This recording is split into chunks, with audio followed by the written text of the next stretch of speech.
From the engineers who build million-dollar crash test dummies, to technicians who wreck cars for the big screen, to the designers behind fancy cars that never see the road. Here's how 10 people have turned their passion for cars into unique jobs. Some people destroy cars just for entertainment.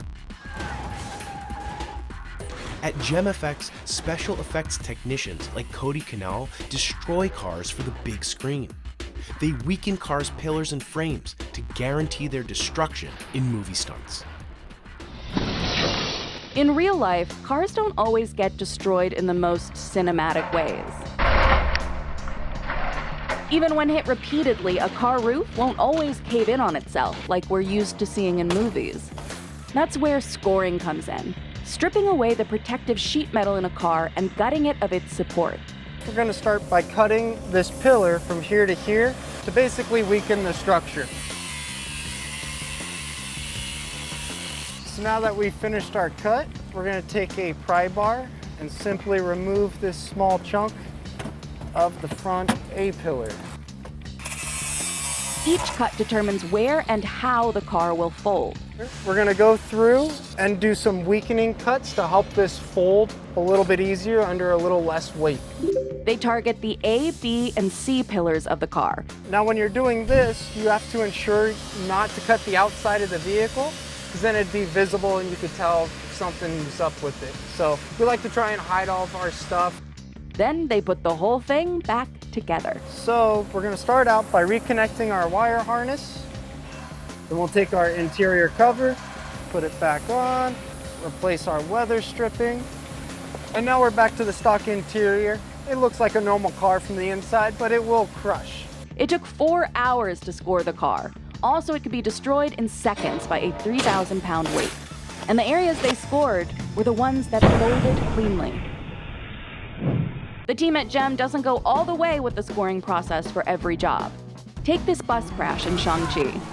This shot was filmed on location in San Francisco, and the parked cars getting run over are real. GEM prepped them for destruction.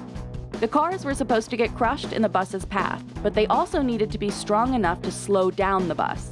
So GEM only scored the upper portion of the vehicles to collapse on impact, keeping the lower portions strong. When the bus would carry over the tops of the vehicles, if it went down too far, scene wouldn't look right. So all we wanted is just so much compression and actually provide a flat platform for the camera to track down the hill with.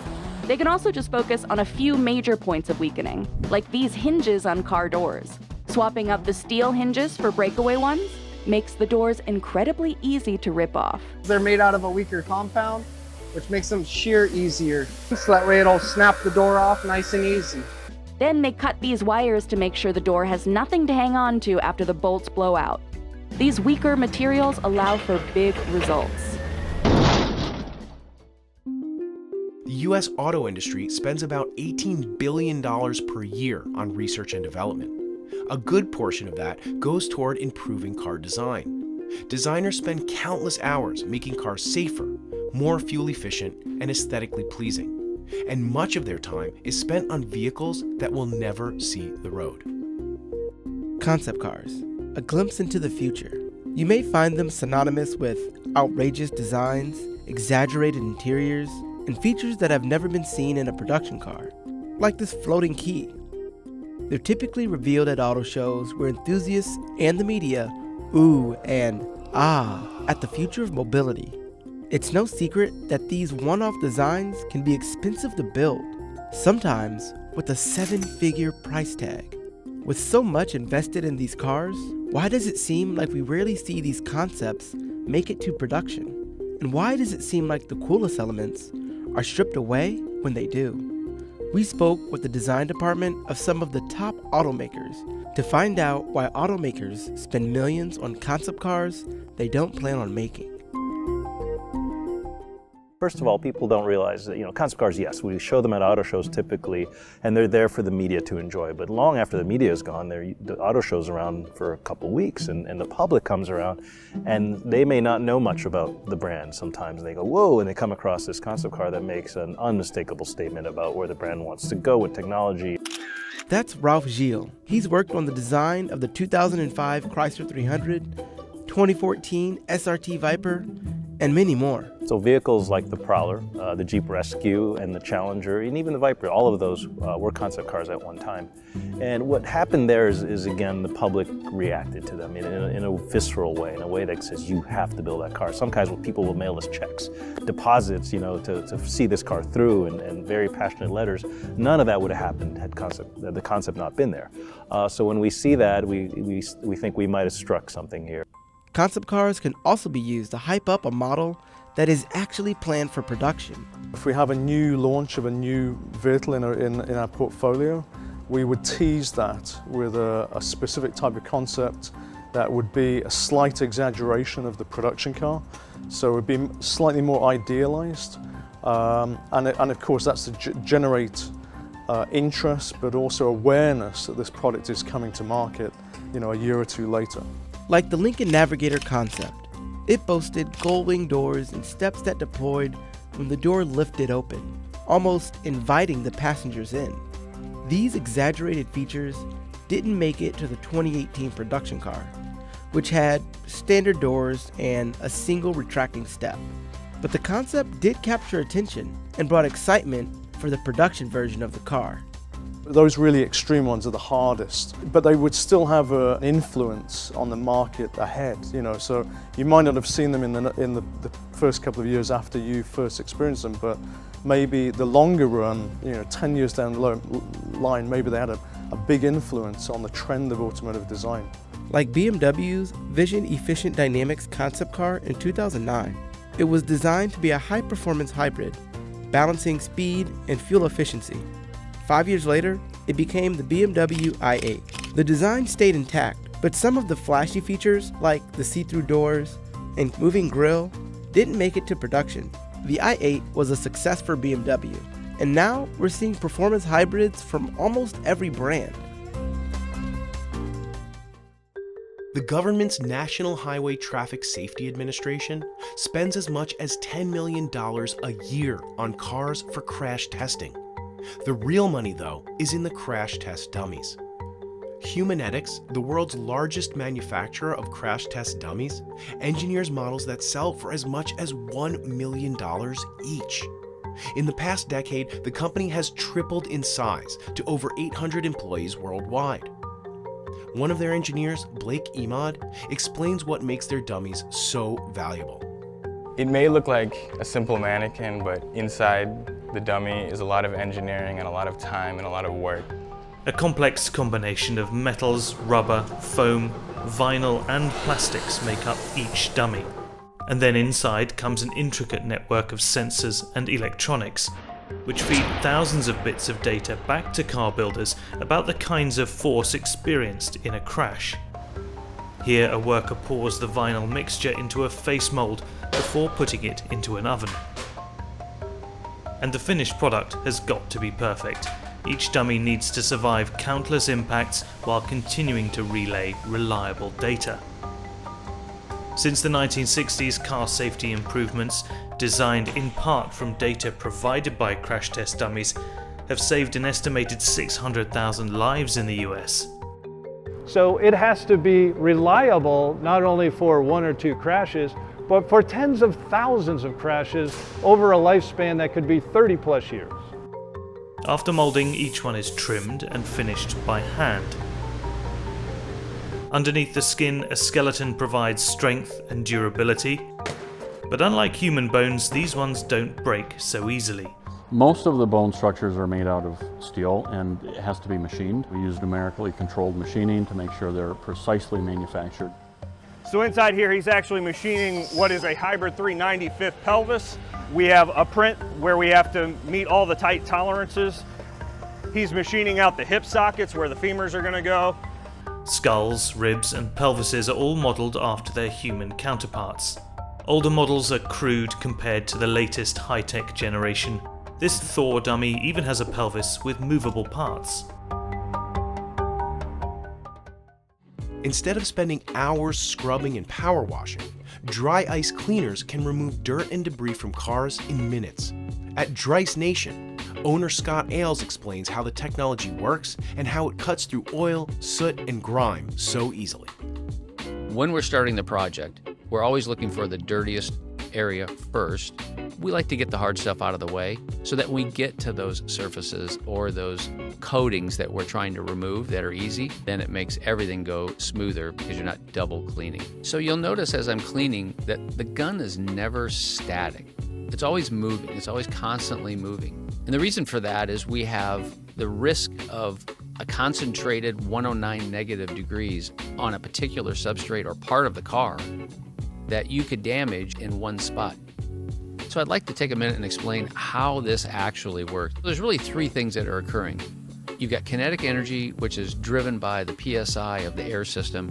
You've got cold temperature, 109 degree negative, that causes things to shrink so they lose adhesion. And then you've got the actual thermal expansion of a solid chemical going to a gas. So that's 800 times its original solid size. Those three things work very well together to remove this dirt in a way that you've probably never seen before. There's a lot of technique opportunity here, right? Because in a sense, this is a bit of an artist's effort at an industrial job, if you will. I've found it to be helpful for me to function in a circular pattern so that I never have any hard lines. The circular pattern gives me the control that I feel comfortable with. There's really nothing that's more fun in this process than doing bare aluminum. You really can't hurt bare aluminum. And so in that case, you can crank it up, it's more efficient, you feel better about it, and it's very satisfying to the eye. But dry ice cleaning can't get inside filthy engines. That's where Extrude Honing comes in. At Extrude Hone AFM, Gary Kubo and his team use silicone putty to remove buildup inside performance engine parts.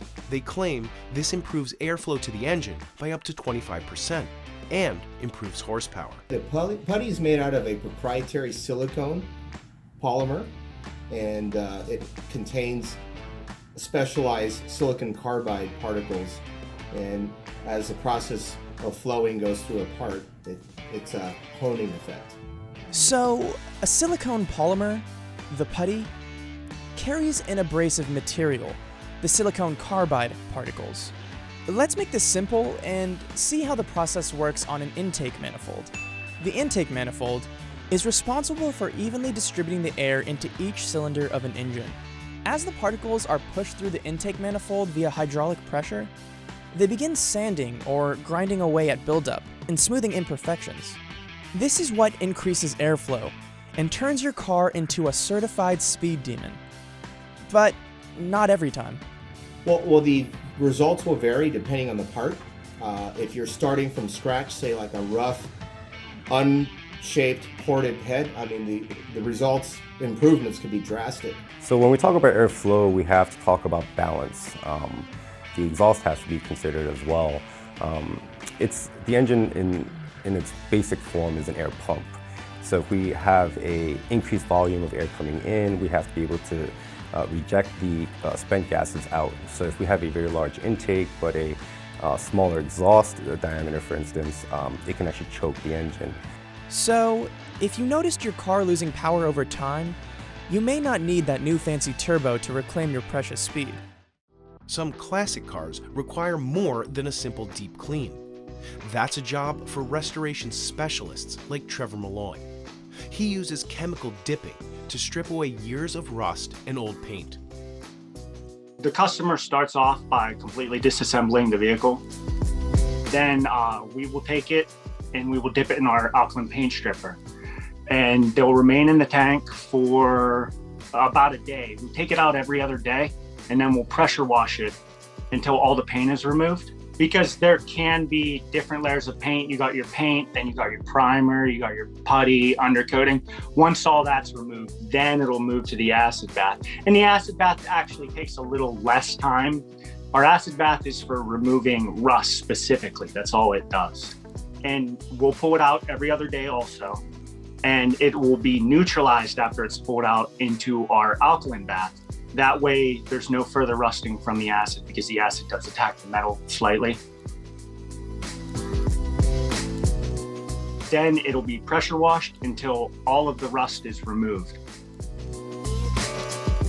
Once all the rust is removed, our third step and our third chemical is our water-based rust inhibitor. And we dip it in a water-based rust inhibitor to stop further rusting until you're ready to paint. I think chemical dipping is the most thorough way to remove all paint and rust from a car body. It gets to places that physical medias can't, like sandblasting or media blasting. And one other plus is it doesn't damage or warp the metal at all. Our chemical dipping gets in everything. Since it's submerged, everything is taken out. So you're left with completely bare metal. You don't have to worry about later down the road that it's going to start rusting from the inside out. Since our chemicals are environmentally friendly, it takes 4 to 5 weeks minimum, depending on certain variables. Depending on the age of the paint, older paints tend to be taken off easier since paint technology has improved over the years. Bondo, the amount of Bondo it has, or putty, the amount of undercoating, and the amount of rust it has. So there's variables. Sometimes it can take 2 weeks, but usually we say 4 to 5. The only problem that we come in contact with is our alkaline paint stripper actually eats soft metals. So if there's aluminum, magnesium, or a pot metal on the car, it'll react and it'll dissolve it. So we'll dip the car and we'll look for any reaction. If there's a reaction, we'll pull it out. We'll go over the car with magnets to find specific parts. You'll usually be able to see the part that's reacting. And it's a slow reaction, so it's not like you put it in there and it's ruined. It would take a few days. But we find that, we remove it and solve the problem that way.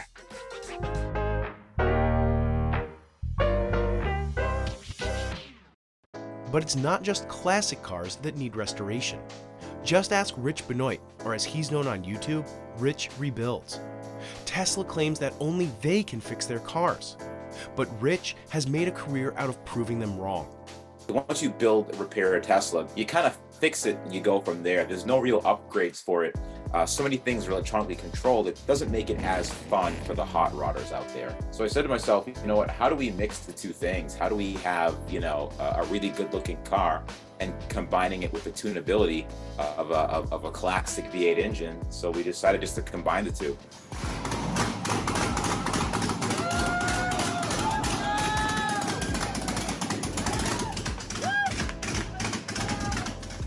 A lot of people think that, oh, you took a brand new Tesla and tore it apart. It's like, no, it wasn't a flood, and Tesla won't sell you batteries and motors to repair it. So I said, you know what, if Tesla won't, then General Motors will. So there's a Camaro SS that was completely destroyed, and the engine was available, and decided to put it in the Tesla. For me, it's one of those things where it has to do with recycling. So they were both just like wrecked cars sitting in the field, and I said, why have them both just sitting there? Why not combine the two and make something that actually runs and functions? So I spent the first few months actually stripping it down, taking out all the interior components, pressure washing everything, and just getting all of like the stench and like the sewage out of the car. So I took both motors out. Both motors were toast. You ready? Water! Oh, man, there's tons of water in there. The battery pack was pretty much toast because underwater for so long.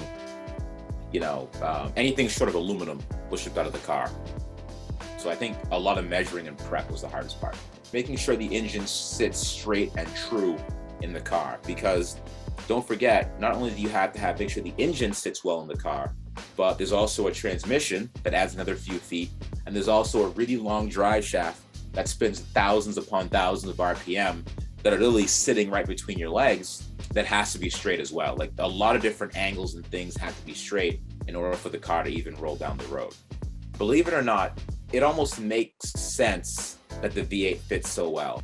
Once you take out the front motor, there's so much room in there, and the LS3 is actually so narrow, it actually fit in there pretty well. So what we noticed was that when we brought the car to SEMA, we had the hood open, everyone would just walk by it because the install was so clean. It was only until they saw the Tesla logo that everyone just kind of rubberneck stopped and went towards the car. The exhaust fabrication process was interesting because battery pack for a Tesla Model S weighs about, I would say, between 11 and 1,200 pounds. So because the old battery was, about 4 inches thick and so heavy and it tucked in so well underneath the car, once you removed it and we made the exhaust system, we decided to go with oval tubing. So when you go with oval tubing, kind of like NASCARs use, you actually save a lot of space going oval versus completely circular. So if you notice, we have a side exit exhaust system. Most cars have a rear exit exhaust where it actually comes right under the rear bumper.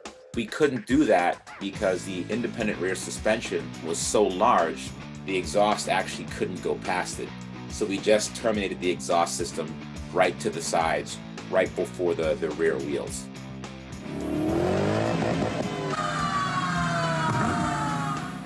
One of the biggest challenges was the fabrication of the transmission tunnel. In a Tesla, it's one of the few cars that are made that has a completely flat floor. Most cars nowadays that are rear-wheel drive, there's a tunnel going from the front all the way to the back. This one didn't have that, so we had to make our own, and it was definitely challenging. So we have a great fabricator, Joshua, that actually was able to cut the car in half down the middle and actually build a transmission tunnel. One of the other difficult issues we went through with this car was the wiring. So we completely stripped the car down to the bare frame. It was just literally just a shell. And we had to rewire the entire car all over again. And we actually removed about 50 to 60% of the car's entire wiring harness. But the battery pack was not there. That's one set of wiring, high voltage cables. There was wiring to the rear motors, the front motors, those are both gone. We saved a significant amount of weight going from the older lithium-powered battery pack to the internal combustion engine. The car still has the touchscreen. It still has the instrument cluster, and all the functions work. The navigation works, the Bluetooth works. So when you sit in the car, you could, push buttons and play with different functions of the vehicle, and it does work. I am very satisfied with how it runs. Yeah, we still need to do some fine tuning to it, but at the end of the day, when you sit in it and you drive it, you almost forget that it's a Tesla. Like, you're just thinking that you're driving like a regular, powerful V8 engine car, and it's really weird because if you don't think about it, you're like, okay, this is pretty cool. It has a manual, I'm doing my thing, but you really have to take a step back and say to yourself, this car never had any of this. Spinning is a barely legal motorsport that involves performing stunts outside the vehicle. The South African sport is growing fast. In 2022, Red Bull hosted its third official live spinning competition, which drew a record-breaking 4,000 spectators. One of the sport's biggest stars, Stacy Lee May, explains the risks involved. At first glance, it might look like drifting. That's until you realize the driver's body is hanging out of the window and their head is inches from the pavement. My dad actually came up with the idea. We were driving home one day and he decided that it would be cool to hang upside down out of a moving car. And I haven't seen anybody do it before. That's 25-year-old Stacy Lee May, describing her iconic spinning stunt, the suicide slide. The South African law student is a veteran of the sport, coining other moves like her Superwoman, where she hangs horizontally out of the window of the car as it spins at full speed. It's daring moves like these that quickly made her so popular and gained her the nickname Queen of Smoke. These are only a few of the death-defying stunts you'll see at a spinning show. Drivers and their co-pilots either perform for a panel of judges or to entertain a crowd. But no matter the type of show, the stunts always require hours of practice, creativity, and most of all, faith. I always pray. Before I go in, I always pray, and when I'm about to do a stunt, I never second guess myself. I always just jump out and do it. But while most professional motorsport athletes get suited up in flame-retardant suits and helmets, pro spinners like Stacy prefer the comfort of just a t-shirt and ball cap. It would be kind of difficult to do the suicide slide with a helmet on. Even their cars lack the safety professional drifters get with roll cages, harnesses, and modern suspension systems. The majority of spinners stick to using a modified BMW E30 325 IS. Released by BMW South Africa in 1990, the old performance car, nicknamed Gusheshe, has a rich history in the country and has grown to be synonymous with spinning. We use it mainly because it's a smaller car, the pedals are closer together, so it's the closest to a race car because it's easy to move your feet and it's easy to get into small corners. This is a standard 2.7 motor, the original motor of this car. Some of the guys have souped up engines, but I'm staying true to my heart and true to the Gusheshe, you know. What really sets spinning apart is that it's been regulated for barely a decade. Started in the 1980s by South African gangsters as a way to show off their stolen rides, for years it remained an underground hobby. It wasn't until 2014 that it was formally recognized as a motorsport by Motorsport South Africa. Debates continue about the safety regulations required for formal events, with Motorsport South Africa settling, for now, on ensuring the safety of crowd members with mandatory barriers. Clearly, it could be a while before spinning goes mainstream. Some motorsports stars don't even drive the car. Rally car racing features co-drivers who sit shotgun and read directions to their drivers. For co-drivers competing at the highest level, like Nicholas Gilsol and Krista Skoukas, one wrong direction can send them flying off the track. Flat 6 left in and flat right over crest, slowing for line. This man talking non-stop is what's known as a rally team's co-driver. He never touches the wheel, never touches a pedal, but he's just as important as the driver. And all those words he's saying, they're directions. And one slip of the tongue, and disaster could await. The fast 5 left and stop, 3 left minus, the 2 right minus. Rallying is hands down one of the most dangerous motorsports around. Drivers race down narrow public roads, covered in everything from dirt and gravel to snow and ice, at speeds of up to 100 miles per hour. Instead of drivers racing all at once, they go one by one around sharp blind corners and fly hundreds of feet off of sudden jumps. Just like airplane pilots have their co-pilots, rally drivers have a co-driver sitting right next to them during each race. The co-driver's main job is to read out loud a series of pre-written directions called pace notes that the driver uses to navigate each stage. It's these notes that allow the driver to continue at full speed without hesitating at the course's most dangerous sections in order to get the best possible time. One of the co-driver's most important jobs starts days before the race has even begun, during an activity known as recce. During recce is when the driver and co-driver will take a car out, and that is when they go onto the stage roads and write the notes that they will be using when they're racing. So this is done at low speeds, 35 miles an hour is usually tops. The mental strain that it takes to 100% just focus on the road in front of you for sometimes 45 minutes to an hour of just paying attention to every deviation in the road and not missing anything. But while recce may seem time-consuming and mind-numbing, mistakes made or obstacles missed during it can lead to some of the biggest disasters. Nicholas Gilsol, co-driver to one of the world's best rally drivers, Thierry Neuville, explained just how important recce is to a team's success and safety. We had last year a big accident with Thierry, but it was not due to misunderstanding. It was due to the fact that during the recce, we did it in the fog and the visibility was really bad. We were driving quite slow, even slower than usually, and we underestimate the angle of a turn. A newly commissioned Rolls-Royce can easily cost $500,000. A big chunk of that price tag is in its special paint. One of the automaker's trademarks is the sleek pinstripes painted down the side. Mark Court has been doing this for almost 20 years. Remarkably, the detailed paintwork on Rolls-Royce cars is done by hand by just one person. My name is Mark Court and I am the coach liner for Rolls-Royce Motor Cars.